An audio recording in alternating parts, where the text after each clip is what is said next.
are tied. Philly is up in the series 1-0. Yo, DPG. yo. So yeah, I managed to get on a little earlier today. I know it's at 8 thing. I'm only 15 minutes early. Y'all good? What's going on, brother? Not much. I know Tokyo says he's gonna get on, so hopefully he'll hop on soon. Sounds like he was going to be able to, hopefully. Yeah. All right. How's it going? Fire out, of course. Yeah, I was so it was actually an eventful weekend. I did go to the 25th anniversary party. And I also did go to the game the next day. Oh, really? So, yeah. So I'll go ahead and kick off with Saturday. All right. Okay. All right. So, the 25th anniversary party was actually held at the Museum of Science and Industry. Oh, that's a cool place. That is a cool place. It was for a small donation, you get yourself a ticket. Oh, well, to get to to go to the party for a $20 donation, got you a ticket in. The event itself, I have to admit, it was really, really nice. They wanted, the dress code was fun cocktail attire.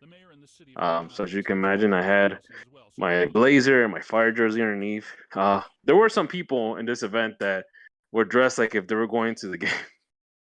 But for the most part, it was a lot of people. The event did sell out. And there was no shortage of Fire alumni at this place. You had guys from, guys like Robayo, who played one season, to guys in the current team. Shaqiri was at the party too. He made it. He made it. Hey, that speaks volumes, doesn't it? So he didn't stay too long. I didn't, one of the first guys I got to talk to was to White Armsberg, who was just hanging out. Talked to him for a little bit, asked him how's his leg. He said it feels good. In fact, he even said, I'm not gonna stay here too long. I got a training in the morning. So as you can imagine, he is getting ready for next season. He's getting pumped. Yep. Which is a good sign. Good. He wants that starting rollback. Got something to fight for. Yep. So it was good to see him.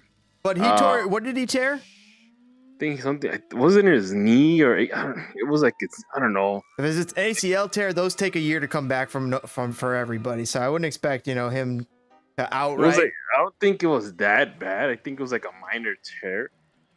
I think it was like a minor tear that did require surgery, but it wasn't one of those that you're out for a whole year. All right. So he was one of the first guys I got to talk to. Real cool guy. Again, all these guys I talked to, very humble guys. Nobody was like, "Oh, I'm too good to talk to anyone." No. All these guys were willing, willing to take autographs. I mean, to do autographs or take pictures. No bother at them at all, and even chit chat. So White Armsberg was one of the first ones I talked to. Afterwards, just kind of, walked around. Actually had really good food. Had an open bar. Nice. Good food though. That's always nice too. Yeah, and the next guy I talked to, I believe, was Ezra. Really? Yes, you mentioned this. Yes. So I had a 5-minute conversation with Ezra. Obviously, I'm not gonna call out the guy. I'm not gonna give him a piece of my mind type of deal. But I had a cordial conversation with him. The guy, he wants success for this club. Of course, like he really wants it. So did Paunovic. Yeah, but he even said it himself. We're only a few more pieces, from getting this club, this team to work, properly. which kind of to me I took it as a hint that maybe Heights hasn't been doing his homework in terms of getting players in that will fit Ezra's system. And Ezra mentioned the whole situation with Jairo Torres. Well, he gave you something honest there. Yeah. He mentioned Jairo Torres. Like, look, we got gypped because he came hurt. Atlas. I told him like, yeah, Atlas didn't do us any favor, and he said, yeah, we kind of got gypped on that. So he was honest about Jairo Torres. He was also honest about finishing, closing out games. He's like, how could we go up 2-3 up and then lose the game? Like, that's something we really got to work on. Like, he was very passionate about it. Like he wants to win, and it kind of makes me wonder. I think, and I've been crapping on Ezra all season, pretty much half the season. And but at the end of the season, I'm like at a 50-50 with him. Yeah, if he were to start next season, I wouldn't have an issue with it. Well, hey, I'll give him maybe a couple of months into this next season. If we get a new GM and he fires him, I'm all for it too. So, he really, he's like, I know success, I've seen success, and that's what I want to do. We're just missing a couple of pieces. Injuries killed us towards the end, which is true. He's like, so hoping next season will be better and we'll start winning games. Next season has to be better. Yeah. And statistically it says, though, DPG, they will be better, like, almost no matter what. Yeah. And I wonder if that's a mistake, though. And, we're sticking with Ezra too long when we could go get a guy like Caleb Porter, who's won MLS. And yeah, this guy's got the great messages. I heard these same messages from Paunovic. But but there is something different about Ezra. I will give us that, and I still want to believe in Ezra. So the one thing I told Ezra, and this is me being honest, I'm like, this past season was probably one of the most exciting, fun times to watch this team. Obviously, in the past maybe 10 years, minus 2017. I don't think my emotions have ever been heightened as much as it has this year. So the team is, it's fun to watch. When they get going. And almost like I kind of almost get the sense that we're almost there. Like, we're almost about to go over that hill. I don't know if it's optimism, but even after the conversation with Ezra, like I'm like, you know what? Let's give this guy another couple of months. Let's see what he can do. Maybe if we got a different GM that will actually sit down and talk to Ezra and be like, hey, what exactly do you need? That's the thing, though. I don't see how another GM comes in and is like, yeah, I want to work with Ezra. You never know. I mean, if the Fire go out and get Lagerweight, that's, Ezra's one of Lagerweight's guys. Yes, that seems to me like a possibility. But if I'm being realistic, I don't see that happening. Here's realistic. They're sticking with Heights for the next 2 years, and they're sticking with Ezra for the next 2 years, just like they did with Paunovic. Speaking of Heights, he did show up to the event. Along what? With Sebastian. Yes. Heights? He did show up to the event along with Sebastian, Paulsner, whatever.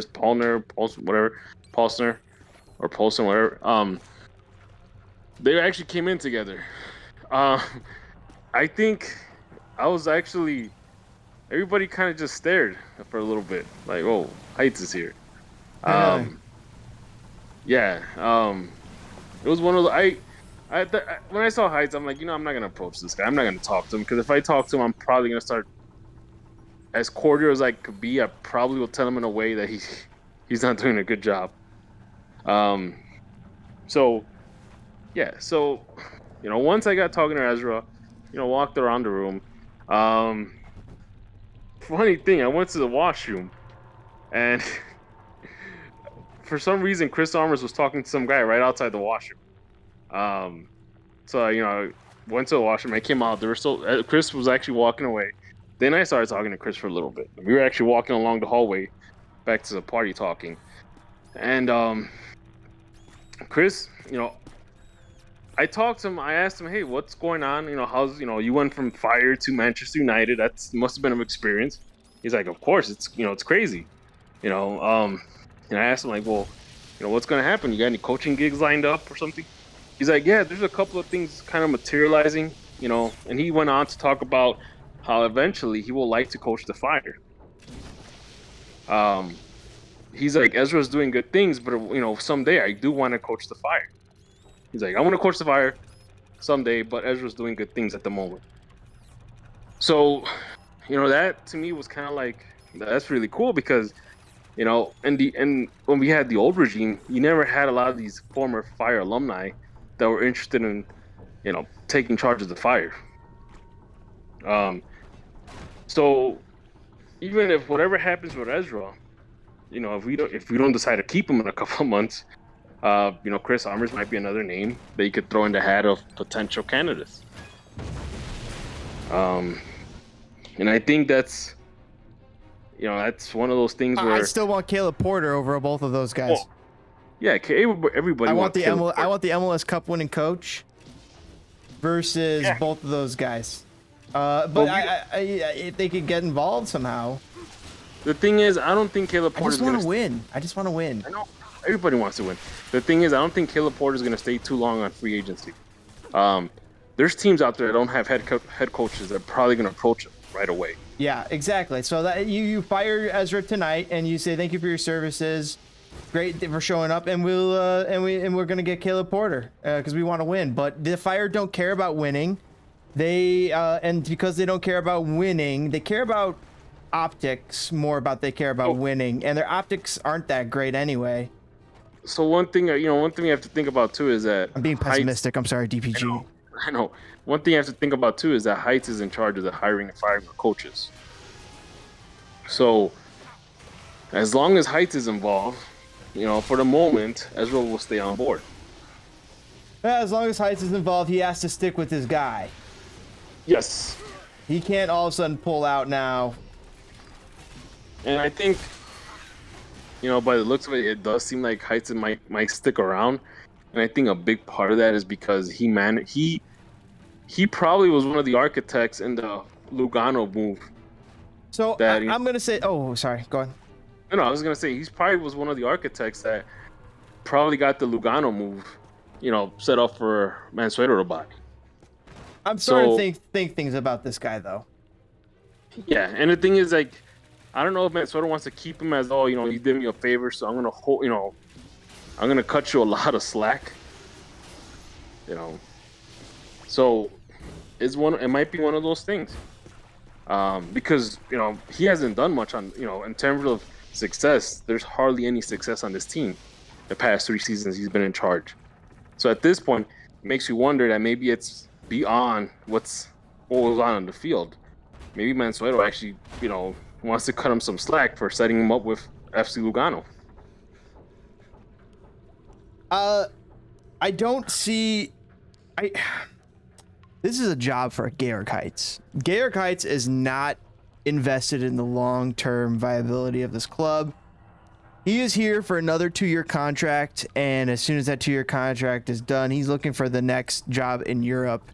He's going to try and ride this out as far as he can go.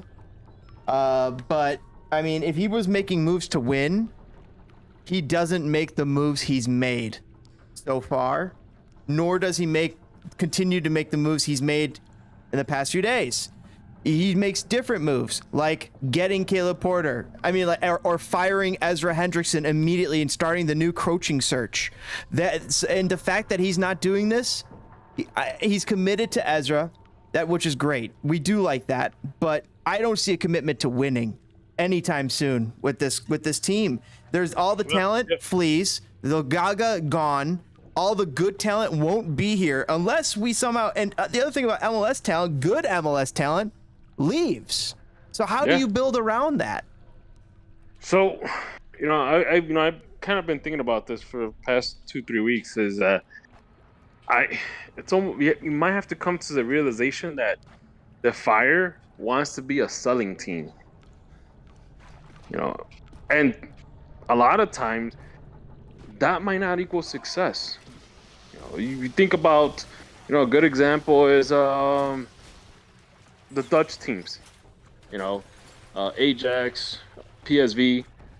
You know, good teams. They develop a lot of good talent. You know, those two teams alone are probably the backbone of Dutch football. But the common thing between, you know, with those two teams is that, you know, they have a hard time winning the Champions League. You know, they don't have a whole lot of success outside their respective leagues. But they win their leagues. They win their leagues, or they're in the competition for. But the thing is that the one that wins the Champions League is usually the team that has former Ajax players, former PSV players. Yes. So in a sense, you know, and this goes the same. This goes to FC Porto too. Some of these Portuguese teams. Yeah, but they're getting winning with all that. They're getting winning with all this selling. They're losing their best guys eventually, but they do win. They have domestic success, which is, you know, it's going to be enough for these smaller nation clubs who aren't able to compete with the big boys. Yeah, you know, but like, you know, but then you think about like a team like, you know, Bayern Munich.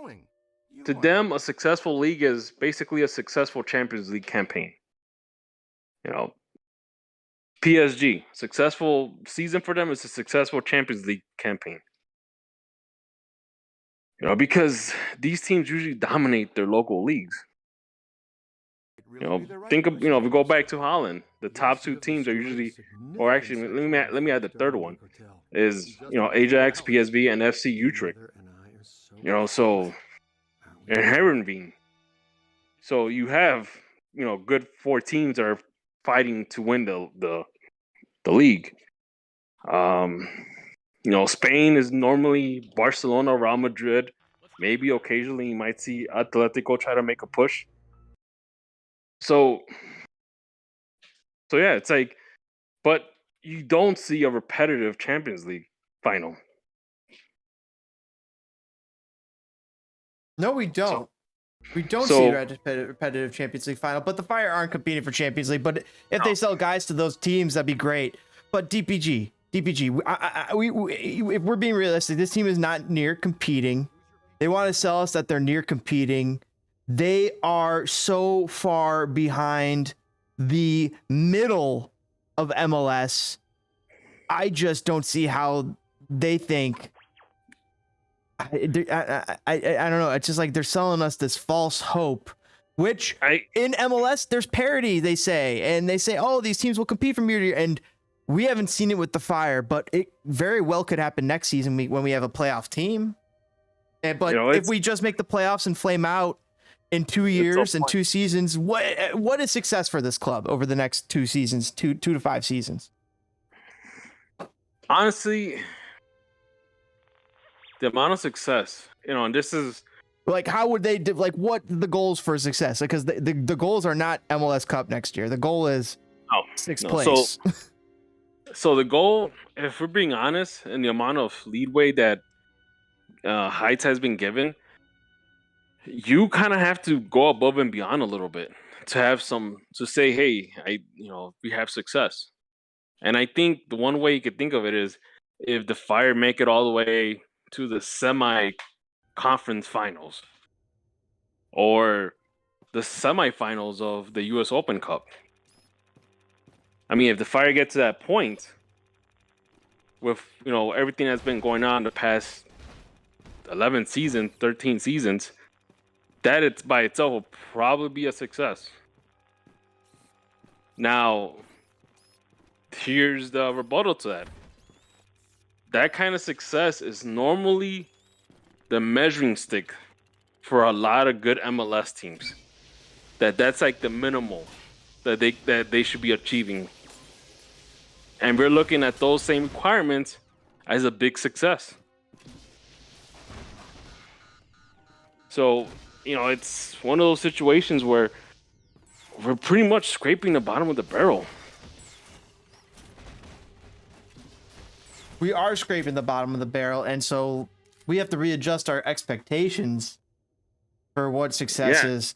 And because of that, that always makes us, I think it makes a lot of us fans, probably rightly so, focus on US Open Cup success as probably the best.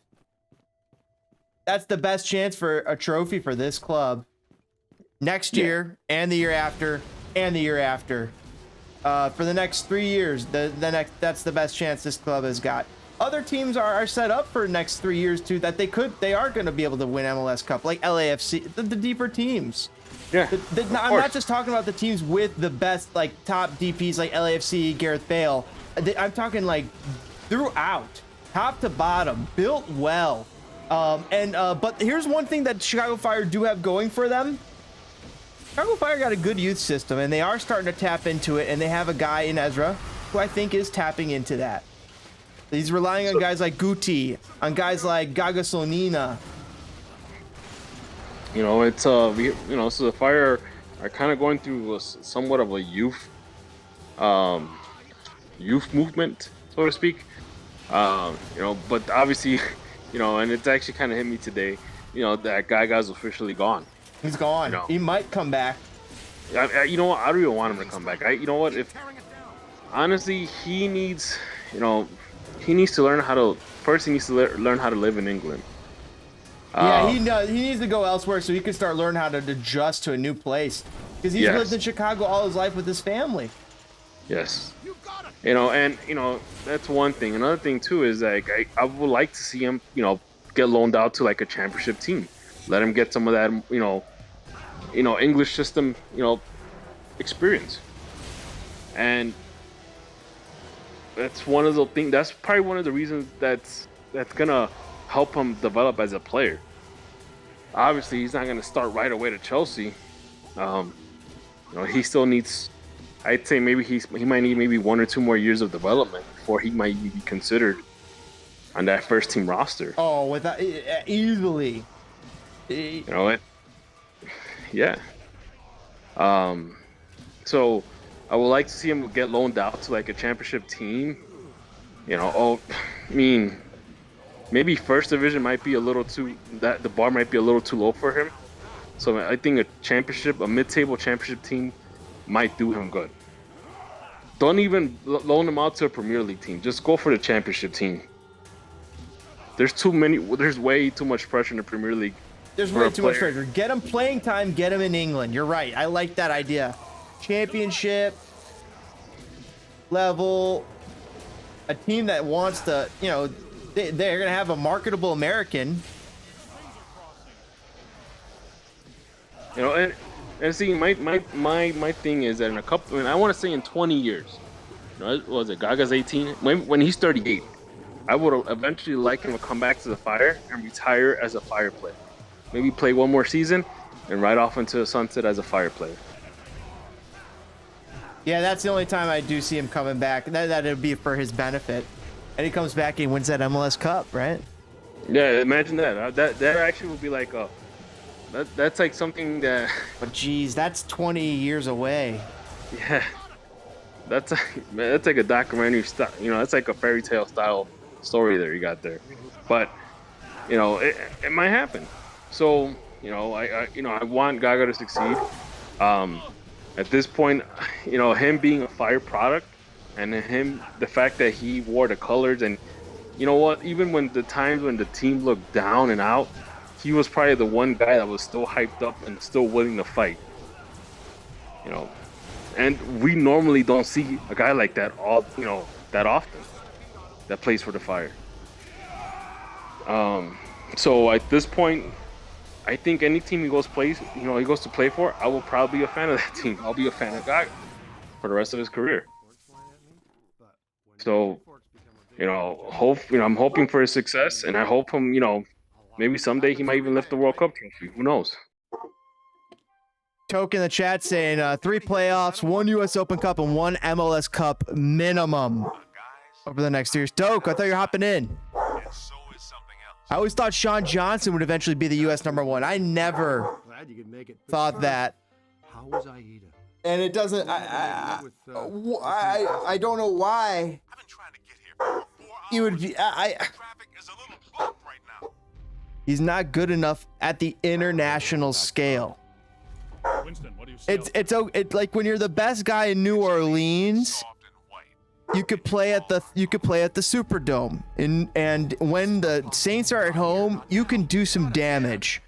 But when they travel and you're in a different area, you're not on that home turf, you're not in your home state, you're not with your things are off, and then Taysom Hill just doesn't work. Yeah. So going back to the party. Toke is going to be appearing soon. Wasn't me this Okay. time, I swear it. So going back to the party, talked to Ezra, talked to Chris. I talked to Andy Heron. Actually, that was another long conversation. So, Winston. All right. so for our listeners that don't know who Andy Heron is, he was a former Fire player, played striker. This was back in the mid 2000s. That he was a Fire player. And now he's actually a scout for the Fire for the CONCACAF region.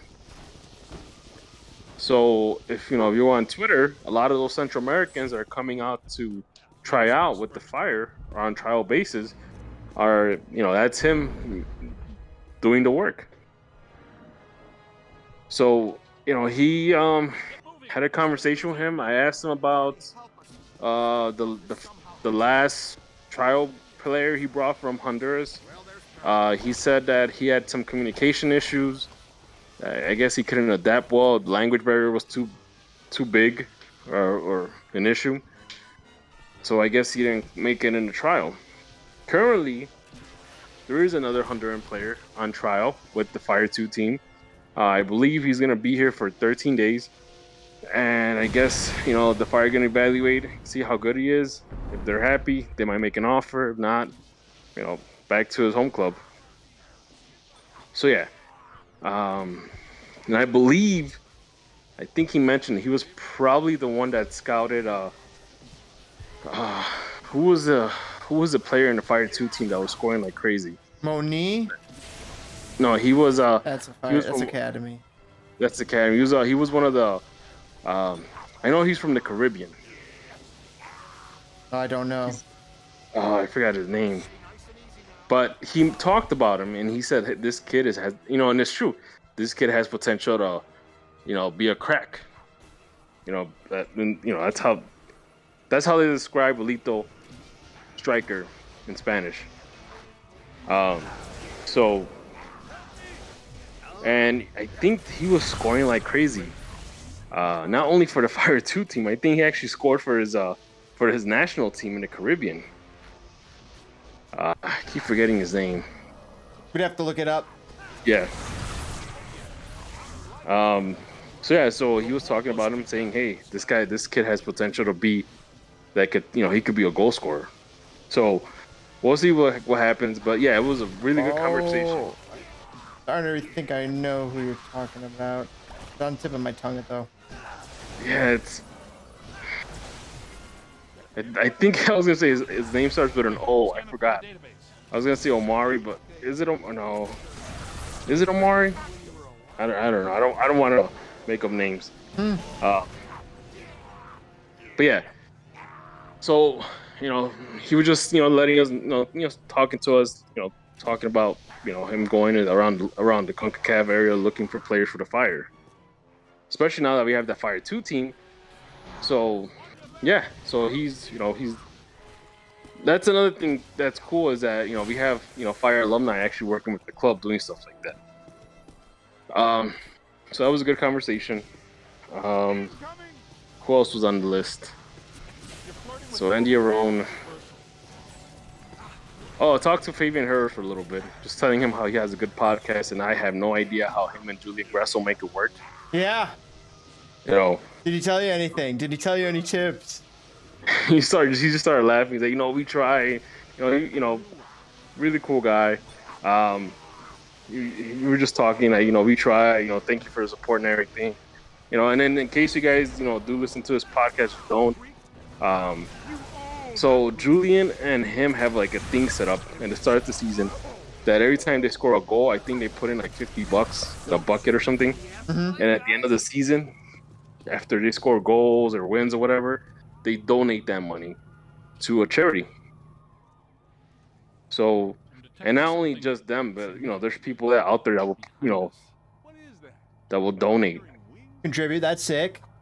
You know, and you know, I think one of the giveaways they had, and they actually announced the winner this past a couple of days ago. They were giving away a autographed Gaga Slonina jersey. Ooh.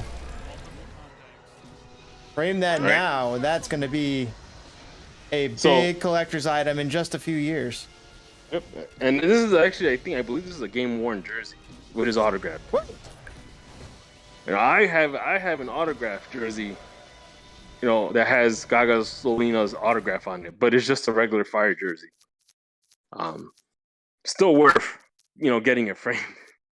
But yeah, and then I believe they're gonna have another giveaway for anybody that donates this week. I believe they're gonna have an autographed jersey by the entire Vancouver Whitecaps team. In case you guys are interested in that kind of stuff. Wait, they're going to do what? So they're gonna have another autograph drawing. If people, you know, I guess they're gonna announce the winner on Tuesday, next Tuesday. If you donate this week, you are signed up for a chance to win an autographed Vancouver Whitecaps team jersey. Like the whole team signed this jersey. Ooh. Did you get any good loot when you were at the fire thing the other day? You talking about the party? Yeah, fire party. There wasn't. The only thing that we met they were handing out scarves, 25th anniversary scarf, which was they look pretty cool. Nice. And they also had soccer balls, fire themed soccer balls on these tables that at the end of the night you could pretty much just take home with you. So they had stuff like that. I didn't see a whole lot of loot. I know they had I mean, just like, you know, like you said, you got that one thing signed. Okay, yeah. So actually, the Gaga Slonina autograph stuff, I actually had that signed. I got that signed, you know, months ago. Right. Yeah. I didn't want to be that guy. No, you don't want to be that guy because it's a different. Probably it's more about like having a beer with the player or something like that, right? There were people out there that were actively walking around with jerseys trying to get autographs, which, you know, that's fine. And they let you take selfies, which is actually probably wasn't that it? Like they let you take selfies though, right? Yeah, they were giving out, you know, That's they were doing. Yeah, that's kind of like the limit, maybe. Like that way you don't have to ask for the autograph. Yeah, and I mean, I guess you could say there's a time and place for autographs. I mean, I'm not saying don't do it, but I figured this was kind of one of those nights where it's a cocktail, I guess, you know, cocktail party. You know, people are out there just having drinks, talking with the players, eating food. I didn't think it was one of those times where you take a jersey and say, "Hey, can you sign it?" Are you into memorabilia? Are you into like signed things and to are you into baseball cards or the soccer cards? I have some baseball cards. I have soccer cards. I do have like a second-year Gaga Slonina, I think his first autograph card. That I actually sign that. No, actually, it's already autographed. Oh, that's sick. It's an autograph card. You should get that graded. Then that you know how to do that? Yeah, with PSA and all that. Yeah, something like that. Yeah. So yeah, I actually bought it last December for $25. Last time I checked, people were selling it on eBay recently for like $100. Oh my god. Yeah. So, you got to get that PSA graded. Yeah. So, so what else? Who else I talked to? I talked to Quincy Amarikwa for a little bit. I asked him like, "Oh, what you're up to nowadays?" He actually says that he's still a free agent.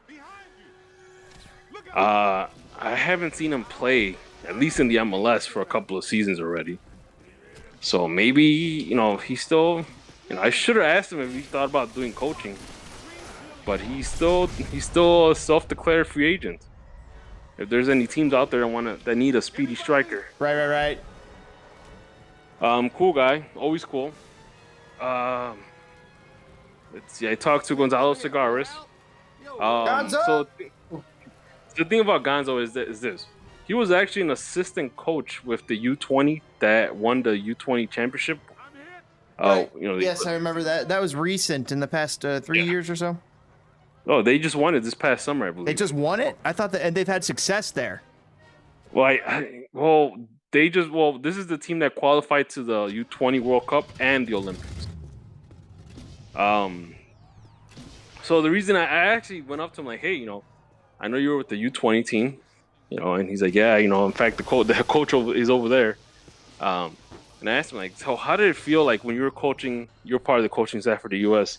U20. You were facing against Costa Rica, you know, where he's from. And he's like, you know what? I had a knot in my stomach. Like, obviously I wanted us to win, but I just had a knot in my stomach. And, you know, to add,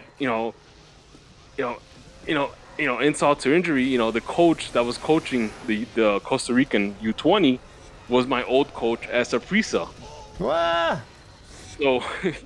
So it was one of those situations. And then after the game, when they started fighting, I'm like, oh my God, this too. So yeah, it was just a weird, awkward situation for me.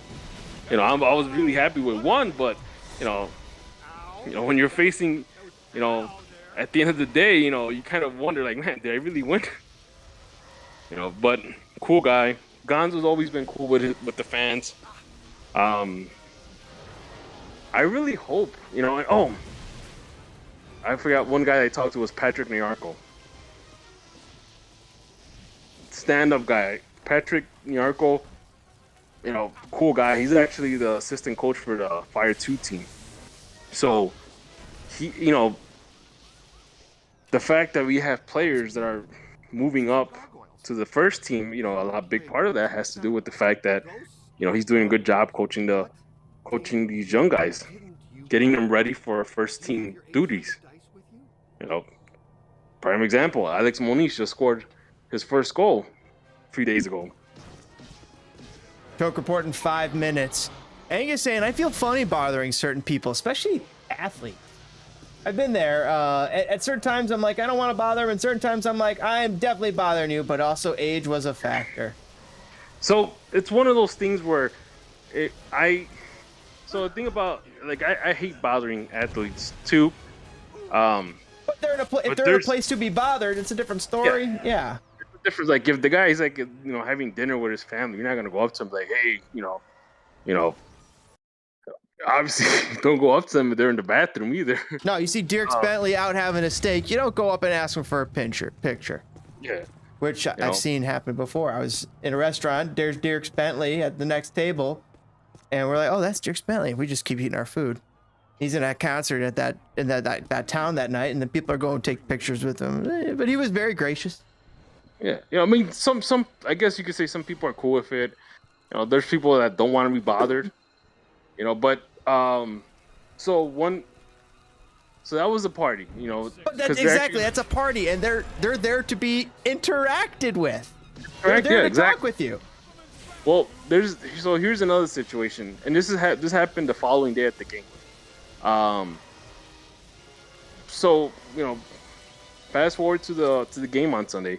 So they had an event for season ticket holders to get autographs by, you know, Fire alumni like Diego Gutierrez. Oh, by the way, Diego Gutierrez was another guy I talked to at the party.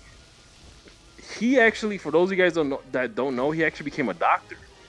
So his doctor, Diego Gutierrez. What? Yeah. So I had a really short conversation with him. You know, I was saying, hey, you know, I have to ask, you know, how do you feel now that the Fire are under new management or new ownership? He was like, he told me, like, you know what? It's a lot better. It's like a different team. And I'm like, yeah, I know. You know, I've been a season ticket holder since 2010, and you know, and he actually started laughing. He's like, man, you missed out the golden years of the Fire. He started joking with me about that. I thought it was really fun. He actually even gave me a hug at the end. He's like, you know, thank you for the support, and gave me a hug. You know, cool guy. And I got to see him the next day. So they had a season ticket holder autograph session that you could get autographs by Diego Gutierrez, Stoichkov, Chris Rolfe, Justin Mapp, to name a few. So I went to this event. I think I went like in the last 10 minutes. So I actually got everybody's autograph right on time. And that's, obviously that's a case where you could get autographs. Oh yeah. Yeah. So I got autographs with them. Then they had another autograph session going on within the gates of Toyota Park. So once you scan your ticket, there was another section to get autographs, and this one was by Richie Kutsachow, Josh Keller, some of the guys from the '98 team that might have played a couple of games with the Fire. But of course, Chris Armas was there too. Ooh. So I got an autograph. I got an autograph from Chris Armas. And again, this is all on the same Fire jersey, red. Classic Fire jersey. So I go to the game. I enjoy the game. For the first time this season, I actually got some ice cream nachos. Figured I'd go out, get some ice cream nachos in the last game of the season. So after the game, this is the funny thing. Okay, see, this is the reason why I say this was a weekend of an eventful weekend. So before the game started, let me rewind back a little bit. Before the game started, I went to go pick up one of those Chicago Fire kids. I guess they were giving away, and they've been doing this for the whole season. They were giving away lunch bags for the kids. They kind of look like a Fire jersey, but you open them up and it's like a lunch bag, right? So I go get one, and then it's just me and a buddy of mine's, and I'm talking to the guy handing them out. I'm like, hey, I just want you to know that yes, I do have a kid. He's 2 years old. He's at home with his mom. So don't think I'm just getting it just to get it. He starts laughing. No, So I'm walking away, and then the guy, because there's two of them at the table, the guy says, hey, wait. And I stop, and I turn around, and then the guy next to me is like, oh, no, he's just joking. He's like, no, come here. So I go to him, and he hands me the same lunch bag, but this one has autographs from the whole team.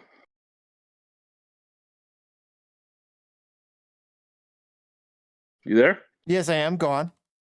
So he actually gave me a lunch bag with the whole entire team's autograph on it. And I was stunned. I was like, What? whoa. I'm like, he's like, here, man, just for your kid. And I'm like, whoa. Like, who signed this? And he's like, the whole team did. And I'm like, wow. And I treated that, along with the jersey, I treated that like if I was walking around with gold. Like, it didn't leave my sight type of thing, So that was another caveat to the weekend. But there's more. So the game's over. We hung out, for a little bit, because I was sitting by the player tunnel. And so once we're walking back, we're taking the stairs down to get out. And there's a traffic jam. I guess people were waiting for the elevator. So I'm standing in front of some guy or whatever. He's kind of blocking off the way. I guess, trying to wait for people to get out the way. And I'm like, man, is anybody waiting for the elevator? And he steps to the side, right? And I looked at him, and I'm like, wait. I'm like, Magic Mike? And guess who it was? It was Mike McGee. Woo! And he's like, yeah. I'm like, oh, man. You know what? I'm like, you know what? I was hoping to see you yesterday. And then I was like talking to him at the top of the stairs. He's like, you're going down the stairs? I'm like, yeah. Because I was a little starstruck. It's Mike McGee. Yeah. And I'm like, look, can you sign my jersey? He's like, yeah, of course. And he signed my jersey, and he was really cool about it. So I actually have a list of everybody's autograph that I got on that jersey, and it's actually a really big list. That's good. You should keep that. Yes. So I got an autograph from the last Fire MVP, MLS MVP, which was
he's only had maybe like one goal.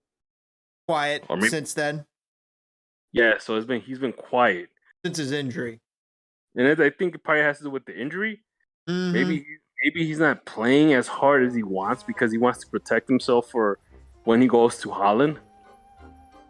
You know, when he joins AZ, which is fair, because at that point you already know your destiny. So why risk getting hurt? So yeah, and it kind of brought me back to when he used to play for the Fire, that he tended to be very inconsistent. Some games when he played with the Fire, he will like be like the midfield general that we always wanted. Other games he was very pedestrian. So yeah, so that's that issue that Jordy had, was that sometimes he wasn't very consistent. You know, and I don't know how much stock you could add into it now, considering that Montreal's going to the playoffs, right? But if a guy shuts off in the second half of the season, you really don't want to have that guy. That's not a guy you want to have on your playoff run. You know, because if you really want that guy to be hitting all cylinders throughout the whole entire season. So yeah, we'll see what it remains to be seen what's gonna happen. You also want a guy who gives a damn, who shows up to practice on time. Here's the thing, though, he did turn it around. For all the negative things we can say about Gaston Jimenez, he turned something around. He changed his attitude this season, and he must be commended for that. But not DP caliber turning around type of player. Right? Like, you know, the book's out on him. You're not good enough for this league, and you came in here thinking he was hot. He came in there thinking he was hot shit. Oh, he was actually at the party too. That's class move, dude. The fact that Shaqiri's there, the fact that all these guys are here makes me rethink what I was saying and what are some of our past podcasts where we were questioning whether Shaqiri would be here next season. This kind of makes me think he will be. You know what? I think he might be, and someone brought up stats on Big Soccer. You know, his stats are very similar to Blanco's stats when Blanco was here. I think Shaqiri had more assists than Blanco in any given season. And it kind of makes me wonder. I mean, are we expecting a lot from Shaqiri? I mean, he gave us 11 assists and 6 goals. He gave us so much more than Gareth Bale gave LAFC. Like, I pointed that out the other day, and it's like, and we expect a lot more from Shaqiri. We feel very disappointed from Shaqiri's output and the fact that he seemingly quit on us in games, but we have to understand he was in preservation mode for the World Cup, and you know what? Maybe with a little more talent, this team was a playoff. If this team made the playoffs, those stats, we wouldn't be feeling the same way. We'd be saying, wow, look at Bale compared to what Shaqiri did if they made the playoffs. But the team wasn't built to make the playoffs, so. But not only that, is that we were having issues up front with our striker role. You know, we were really heavy with Casper for like the first half of the season, and he didn't do much. You know, then we gave John Duran the reins, and he did a little bit, but then he was also getting hurt. So it makes you wonder, if we had the right striker, a guy that's consistent, and you put Shaqiri behind him, you know, Shaqiri could have easily given more assists. You know, and there was times where it looked like. I would like to say I agree with DPG on this one. You know, Shaqiri did not have a bad season. Yeah, and it's like,